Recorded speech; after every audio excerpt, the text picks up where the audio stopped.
Bonjour à tous. On va vous présenter les résultats d'un inventaire micro-mammifères et d'un suivi de la procédure des jardins qui a été réalisée en Normandie. Donc un petit topo sur l'espèce. Dans la région, la procédure des jardins n'est connue que dans l'archipel de Chausey. C'est le cas sur une grande partie des régions de l'ouest de la France, notamment en Bretagne. Elle est considérée donc comme vulnérable dans la liste rouge régionale du fait qu'elle existe que dans une localité et qu'elle est menacée forcément par l'introduction involontaire d'espèces concurrentes, notamment la musarine musette, c'est ce qu'on craint le plus, et par la présence d'espèces exogènes invasives, notamment les rats. Alors l'archipel de Chausey donc, est situé dans le département de la Manche, au large de Granville, au sud des îles anglo-normandes et appartient aux îles du Ponant. C'est un archipel qui est en grande partie en propriété privée. C'est une réserve ornithologique de longue date, une ZPS depuis 1998, qui héberge plusieurs oiseaux marins emblématiques, notamment des buitriers piles, cormorans huppés, goélands marins. C'est le seul site d'unification du rare huppé. Il y a aussi de belles colonies de sternes lorsqu'elles ne se font pas bouffer par les rats. Notamment la sterne de Dougal qui peut s'installer ponctuellement. Donc c'est un archipel composé de au moins 20 îles et 130 îlots. Il y a énormément de cailloux à marée basse. Et cet ensemble est compris dans un rectangle de 6 km sur 12 environ. Une grande superficie donc à marée basse et beaucoup d'îlots surtout qui sont interconnectés à marée basse. Donc, au regard du statut de l'espèce dans la région, en 2015, on avait entrepris un inventaire des micro-mammifères, déjà pour voir si il n'y avait toujours, a priori, que cette espèce qui était présente sur l'archipel, et si depuis une vingtaine d'années, si des espèces n'avaient pas été introduites, parce qu'il y a régulièrement des constructions, des apports de matériaux, avec des risques d'introduction involontaire d'espèces continentales, notamment on a eu le cas de mulot sylvestre qui avait été observé, d'une espèce de campagnol non déterminée. C'était le cas aussi de reptiles. Donc on craint vraiment à terme l'introduction d'espèces qui puissent concurrencer la procédure des jardins. Il s'agissait aussi de confirmer génétiquement le statut taxonomique de l'espèce, parce que toutes les déterminations antérieures avaient été faites sur la morphologie. Et ce qui n'est pas évident, parce que les procédures insulaires sont plus grandes généralement que les procédures continentales. Et de préciser un peu l'occupation de l'archipel par l'espèce, à savoir est-ce qu'elle est uniquement présente sur la grande île ou sur un certain nombre d'îlots qui sont de petites superficies, voire très petites superficies. Donc la méthode classique, on a utilisé du piégeage non vulnérant et des pièges type INRA et boîte dortoir. À l'époque, sur la grande île, et 4 îlots uniquement. Et on avait essayé de compléter les recherches à l'aide de caméras thermiques. On avait utilisé un appât assez efficace, formé de billes, sardines, farine, et les pièges avaient été placés 3 nuits consécutives, donc sur la grande île et 4 îlots, pour un total d'environ 400 000 pièges. Enfin, pour un total de 500 000 pièges exactement. Et donc, on n'a obtenu aucun résultat, aucune musarine capturée. On a juste pu observer un individu sur la grande île dans des murets à l'aide de l'imagerie thermique. Donc c'était assez décevant. Mais bon, la pression dans ce échantillonnage n'était pas très importante non plus, sachant qu'on a des contraintes fortes liées à la marée et au déplacement, à l'accès aux îlots. C'était pas si évident.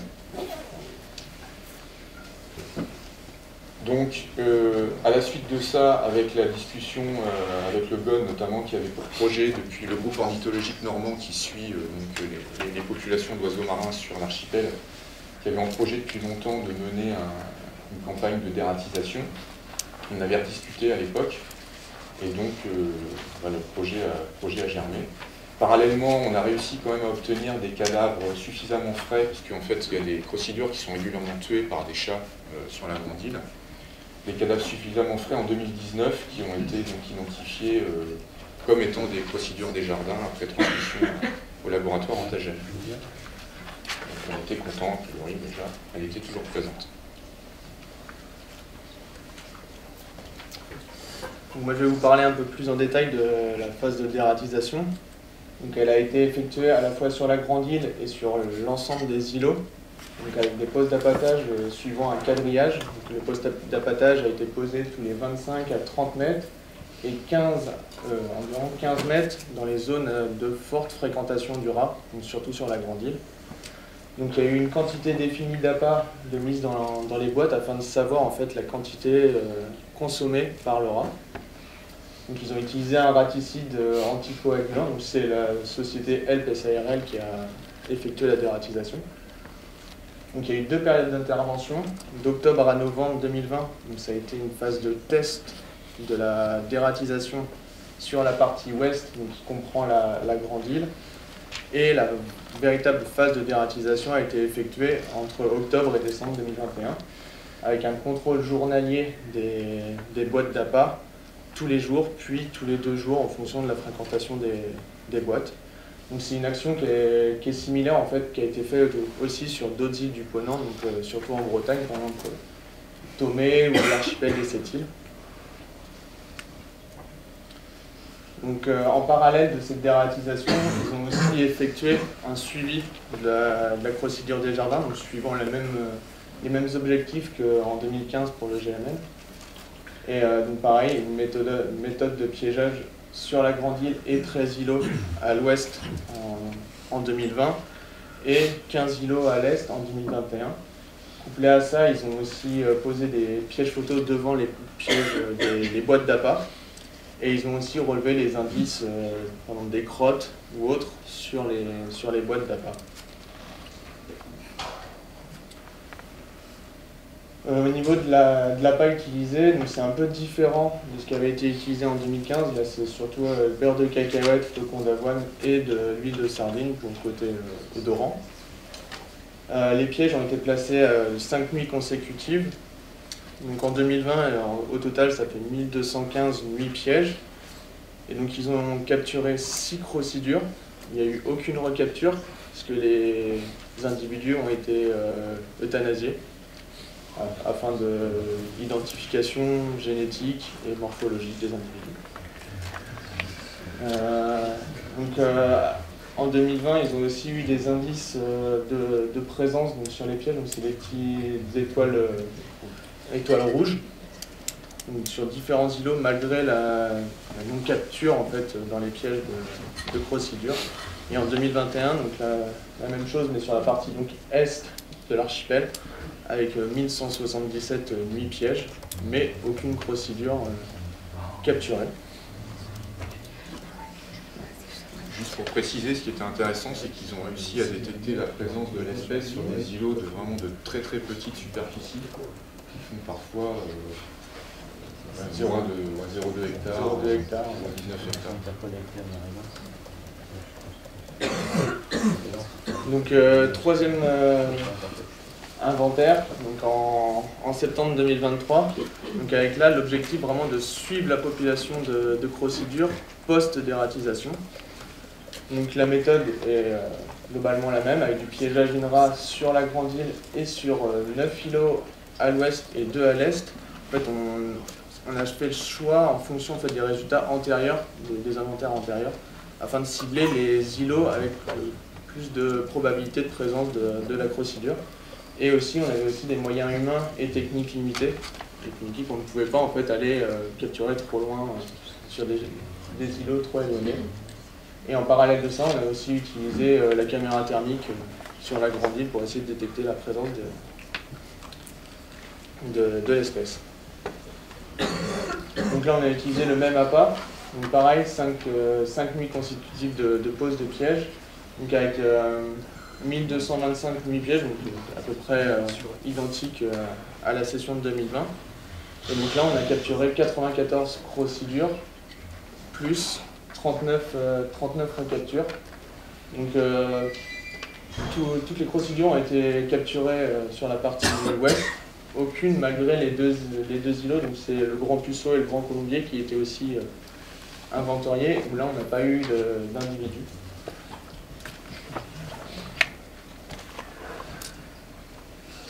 Donc oui, donc les résultats sont assez simples à comparer. En 2015, on n'avait rien. Ils ont eu un tout petit peu au début de la dératisation sur la Grande Île.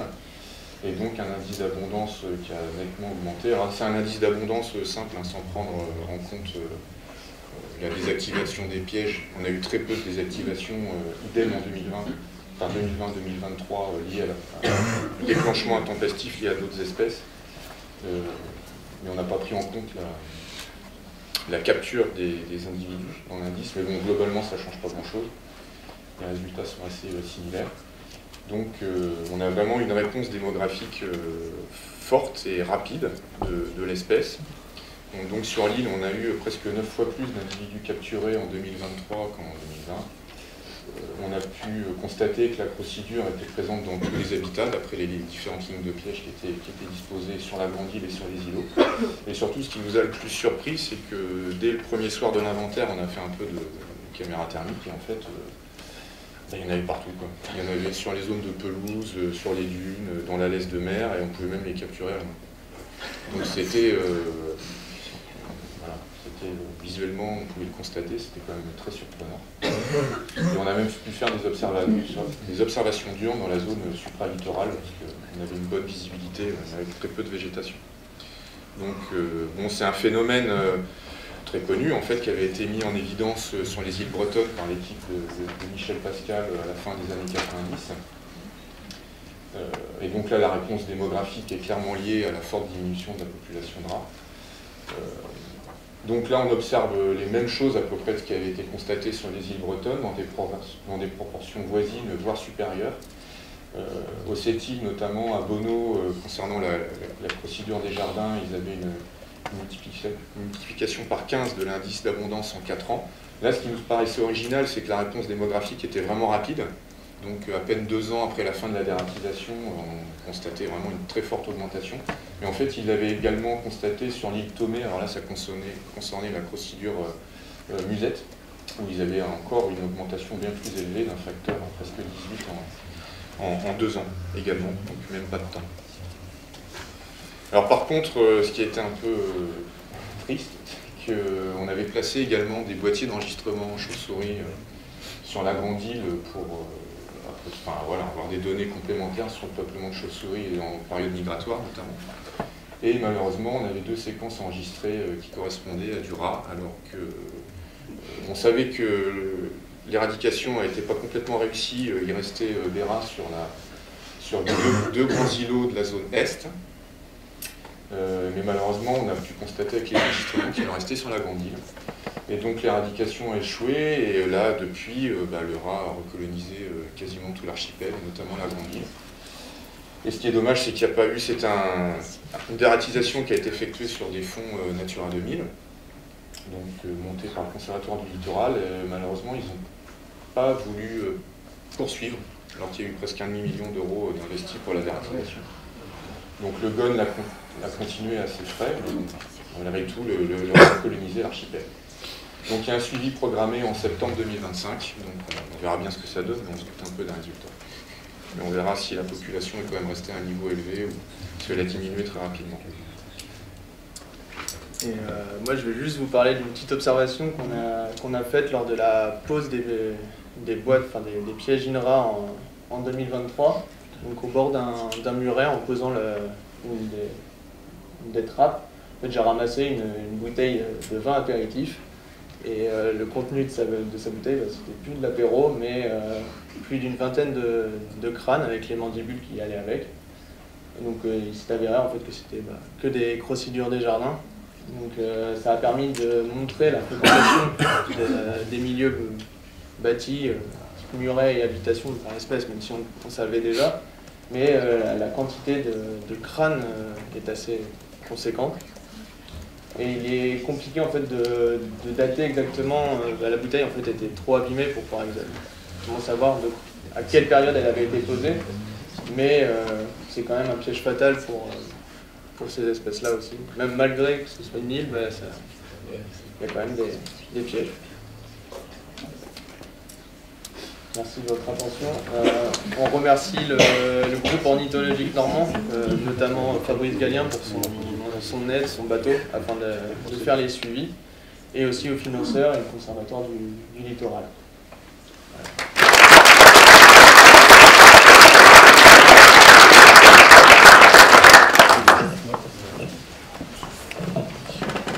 Merci pour votre présentation. Moi, je me demandais juste par rapport aux caméras thermiques, si vous avez réussi à en sortir des données d'abondance, ou c'était juste pour observer et savoir s'il y avait présence ou absence. Non, c'était juste... on est sorti le soir et on l'a cherché comme ça, juste pour voir si on la détectait avec la caméra. Et effectivement, ça aurait pu être intéressant d'avoir un protocole de distance en ligne sur des transects en milieu ouvert. Le problème, c'est que c'est très lié à la fermeture du milieu. Donc, on aurait pu faire ça que sur les pelouses en zone binaire. Et comme c'est quand même une espèce vraiment petite, voilà, dès qu'on a un encombrement du milieu assez fort, il y a quand même des biais de détection importants qui auraient pu être calculés, mais là, c'était juste opportuniste. On ne s'attendait pas à en voir autant aussi. Oui. On ne pouvait pas prévoir à l'avance un protocole.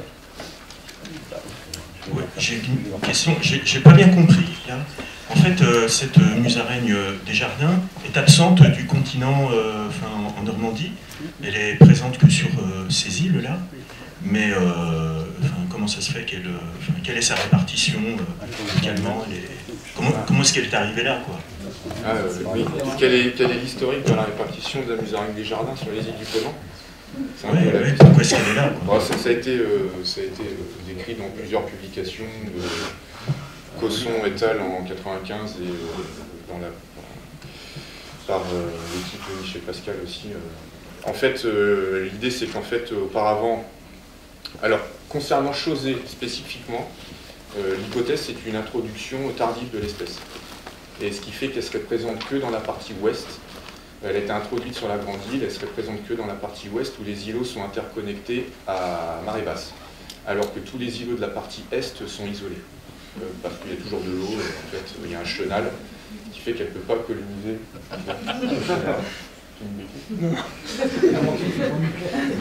Oui, non, il n'y a pas la carte. Ce qui fait que l'espèce n'est pas présente dans la partie est de l'archipel. Mais globalement, la Crocodium musette des jardins serait présente sur les îles du Ponant parce qu'elle a une large répartition en Europe auparavant. Et suite à la montée des eaux, les populations donc insulaires se sont trouvées isolées et l'espèce aurait disparu d'une grande partie de la zone continentale, si je ne me trompe pas, il y en a peut-être qui connaissent mieux le sujet que moi, lié à la compétition avec d'autres espèces, notamment la musaraigne musette, qui a recolonisé le nord de l'Europe depuis progressivement. Concernant l'hypothèse... exact. C'est ça? Ce qui est tout à fait exact. Okay.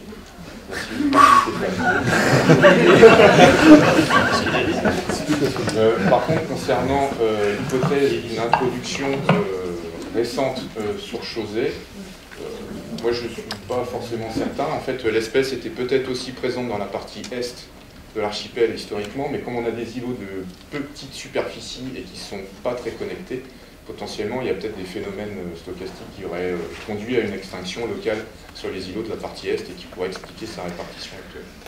Mais bon, on ne saura pas. Oui, question pratique. C'est la dernière. Il y avait qu'une question très concrète. On a une dernière. Oui, j'avais une question. Est-ce que vous êtes questionné sur le mode qui est...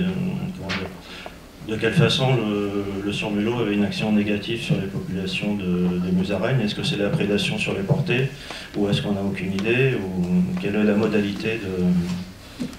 Parce que je ne suis pas sûr qu'il y ait de la prédation de surmulot sur des musaraignes adultes, ça me paraît difficile.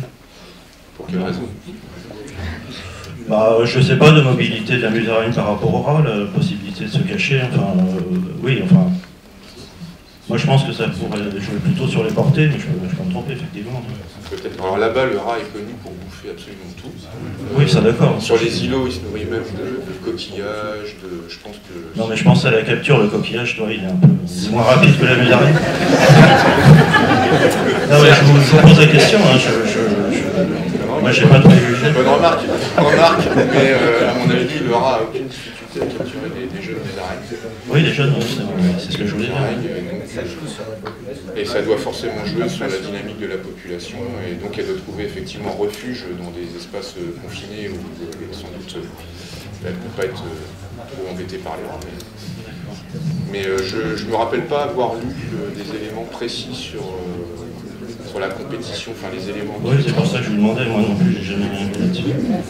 Peut-être on peut penser aussi que la présence du rat fait que les musaraignes sont plus discrètes et moins mobiles, et que même si elles restent relativement nombreuses, il y a moins de captures quand le surmolot est présent. Peut-être aussi. On est obligé d'enchaîner. Merci.